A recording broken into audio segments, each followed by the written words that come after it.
प्रिय विद्यार्थियों, कक्षा 10 की मैथ्स की ऑनलाइन क्लासेज में आपका स्वागत है। और आज हम आपके सामने जो पहले मैंने आपको चैप्टर नंबर 16 के स्ट्रक्चर कंप्लीट करवा चुका हूँ, उसकी आप लिस्ट बना लेना एक कॉपी के अंदर अच्छी प्रकार से।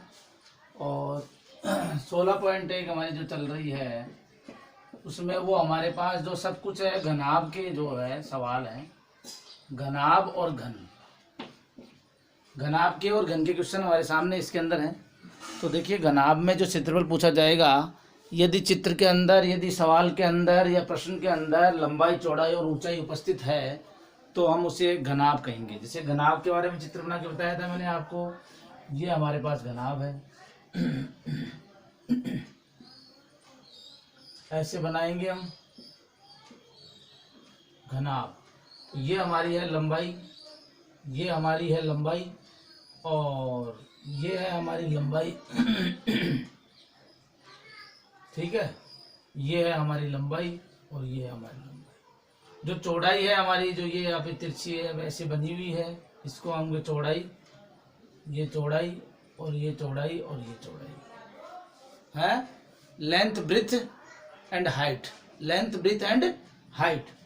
तो ये है आपका। तो जैसे मान लो क्वेश्चन नंबर 1 आपके सामने दिया हुआ है, क्वेश्चन को स्टडी करें, क्वेश्चन को पढ़िए आप। क्वेश्चन दिया हुआ है, एक घनाभ 12 सेंटीमीटर लंबा, 6 सेंटीमीटर चौड़ा, 5 सेंटीमीटर ऊंचा, घनाभ का संपूर्ण पृष्ठीय क्षेत्रफल व आयतन ज्ञात कीजिए। तो पहले सवाल में सबसे पहले जब हम हल करेंगे तो हम इसके पहले डेटा लिखेंगे। घनाभ की लंबाई, ठीक है, घनाभ की चौड़ाई और घनाभ की ऊंचाई लिख देंगे, ऊंचाई।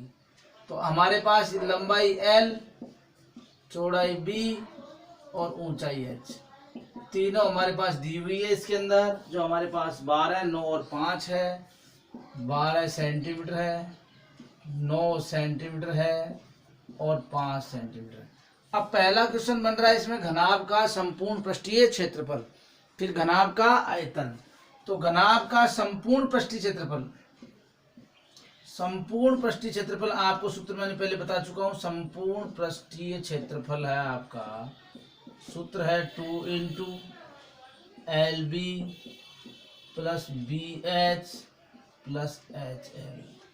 इस सूत्र की सहायता से हम इसमें मान रख देंगे और हमारे आंसर आ जाएंगे। देखो, लंबाई इंटू चौड़ाई 12 इंटू 9 108, चौड़ाई इंटू ऊंचाई 45 और लंबाई इंटू ऊंचाई 60। इस प्रकार हम बाहर इसके लगा लेंगे सेंटीमीटर स्क्वायर।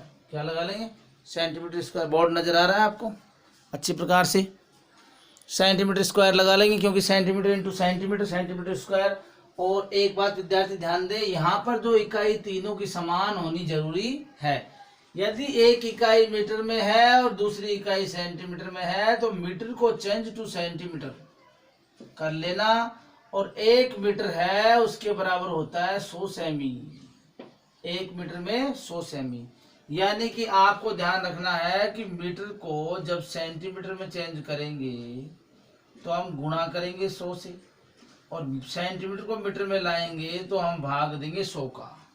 ठीक है, ये इकाई समान होनी चाहिए। ठीक है, ये तो कॉमन बात थी आपकी, सामान्य इकाई समान होना जरूरी है। अब क्या करेंगे, इसको हम जोड़ देंगे। देखो, तो ये 160, तो ये हो गया 100 और 60 160 और 40 200 हो गया और 213 हो गया साहब। तो 2 इंटू 213 हो गया, तो 426 सेंटीमीटर स्क्वायर। ये आपके घनाभ का पृष्ठीय क्षेत्रफल संपूर्ण आ गया है। और दूसरा हमारे पास है घनाभ का आयतन। तो सूत्र आपको पता है कौन सा? L into B into H। ये आपका सेकंड सवाल है घनाभ का संपूर्ण पृष्ठीय क्षेत्रफल होने के बाद घनाभ का आयतन का। तो घनाभ का आयतन भी आप ज्ञात कर लेंगे, तो गुणा कर लेना तीनों की। और आयतन का जो इकाई रहेगी वो सेंटीमीटर क्यूब रहेगी। इसको हम कहते हैं घन सेमी। घन सेमी कहते हैं। क्या कहते हैं? घन सेमी। ठीक है विद्यार्थियों, इस प्रकार के क्वेश्चन जो भी घनाभ के आते हैं, पृष्ठीय क्षेत्रफल या आयतन। अच्छा, दूसरी बात, जैसे घनाभ की 6 दीवारें होती है, 6 दीवारें, ये आपको बता रहा हूं। देखो, 1 मिनट, थोड़ा इसको मैं डिलीट करूंगा। ये है आपका। उसके बाद देखो जैसे घनाभ की 6 दीवारें होती है हमारे पास, फलक बोलते हैं इसे हम, फलक होते हैं हमारे पास 6। यदि पेंट कहीं करवाना है, पेंट यानी कलर करवाना है तो 5 दीवारों पर होता है। कितना होता है? 5 दीवारों पर। यदि आपसे पूछ लिया जाए घनाभ की लंबाई चौड़ाई ऊंचाई दी हुई है और इसकी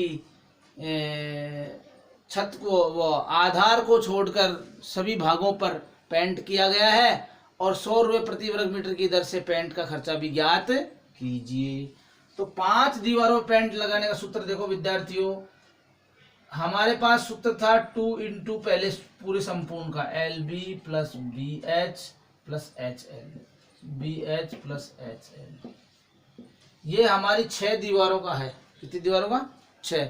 एक नीचे वाला आधार, ऊपर वाला 2 साइड के हिस्से ये 4, 2 इधर वाले 6। तो हम जब भी कलर करवाते हैं तो हमारे आधार पर नीचे वाले हिस्से में फर्श लगाते हैं, हम कलर नहीं करवाते हैं, रंग पेंट नहीं होता है। 5 दीवारों पर पेंट होता है तो इसका मतलब नीचे वाला आधार हम छोड़ देंगे। नीचे वाले आधार का क्षेत्रफल होता है L इंटू B। तो एक L इंटू B को हम लेस कर देंगे, कम कर देंगे तो हमारे पास एक LB बच जाएगा। तो यहाँ क्या करेंगे, 2 LB है, अभी 2 ही BH है, 2 ही HL है। तो इस सूत्र को हटा करके हम विद्यार्थियों हमारे पास क्या लगा देंगे, LB plus 2 into BH plus HL। इस सूत्र का हम प्रयोग यहाँ पर करेंगे। यानी 5 दीवारों का क्षेत्रफल ज्ञात करना है जहाँ पर कलर करवाना है। तो आप समझ गए होंगे, ये जो सूत्र लिखा था ऊपर ये संपूर्ण पृष्ठीय था ये, और अब ये है आपकी 5 दीवारों का। और जिसका जो भी आंसर हमारे पास आता है सेंटीमीटर स्क्वायर में आएगा। और यदि खर्चा आपको 100 रुपये दिया हुआ है, 20 रुपये दिया हुआ है, प्रति सेंटीमीटर स्क्वायर के हिसाब से मिलेगा आपको। और यदि आपका खर्चा यहाँ पर आंसर सेंटीमीटर स्क्वायर में आ रहा है और आपको जो खर्च दिया है वो आपका 100 रुपये प्रति मीटर स्क्वायर है, तो आप क्या करेंगे, इस सेंटीमीटर स्क्वायर को चेंज करेंगे मीटर स्क्वायर में और आप क्या करेंगे, भाग देंगे 100 इंटू 100 का। क्योंकि यहाँ क्या है, देखो यहाँ स्क्वायर है 2 बार भाग लगना है। उसके बाद इसका जो आंसर आपका मीटर स्क्वायर में सेट हो जाएगा। फिर उसको यहाँ ले आएंगे, फिर हम चूंकि लगा देंगे यहाँ पे 1 मीटर स्क्वायर का खर्चा है साहब 100 रुपये। और जितने मीटर स्क्वायर हमारे पास आए, जैसे 40 मीटर स्क्वायर आ गया साहब, उसका खर्चा 40 को इंटू कर देंगे 100 से 4000 रुपये हो जाएगा। इस प्रकार के क्वेश्चन आपको देखने को आगे मिलेंगे। क्वेश्चन को पढ़े, समझे और प्रैक्टिस करें, प्रयास करें। ठीक है विद्यार्थियों, तो उम्मीद करता हूँ कि आप इसकी क्वेश्चन करेंगे, कोशिश करेंगे थोड़े से। और ठीक है, मिलते हैं अगले वीडियो में। ओके, और आप अच्छे से स्टडी करना, तैयारी करना, जितने क्वेश्चन आपसे निकल पाए उतने ही प्रयास करना। ओके।